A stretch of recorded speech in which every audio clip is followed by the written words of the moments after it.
Баршаңызға сәлем. Әр апта сайын менің каналымда жаңа рецепттер шығады.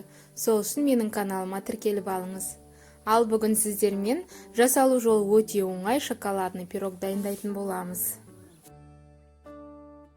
Ол үшін ыдысымызға 3 жұмыртқа және 80 грамм құм шекерді салып, миксермен 3-4 минут араластырамыз.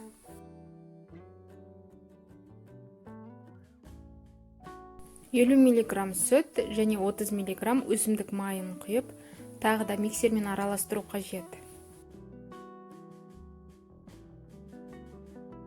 90 грамм ұнның үстіне 1 шай қасық қопсытқыш, яғни разрыхлитель, 20 грамм какаоны салып араластырамыз.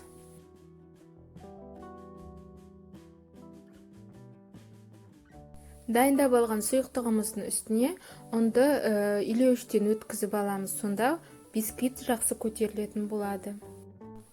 Барлық ингредиенттерімізді салып, венчикпен жақсылап араластырамыз. Майланған формаға сұйықтықты құйып, 180 градуста 30 минут пісіреміз. Форманың диаметрі менде 20 см, кішірек етіп жасадым.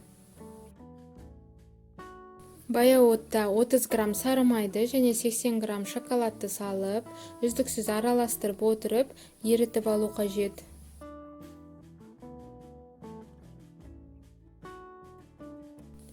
Толық суыған бисквиттің үстіне осылайынан шоколадты қойып, жағып шығу қажет.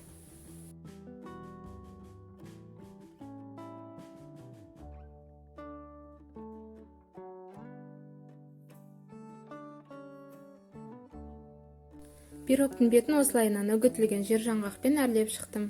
Өте дәмді шықты. Астарыңыз дәмді болсын.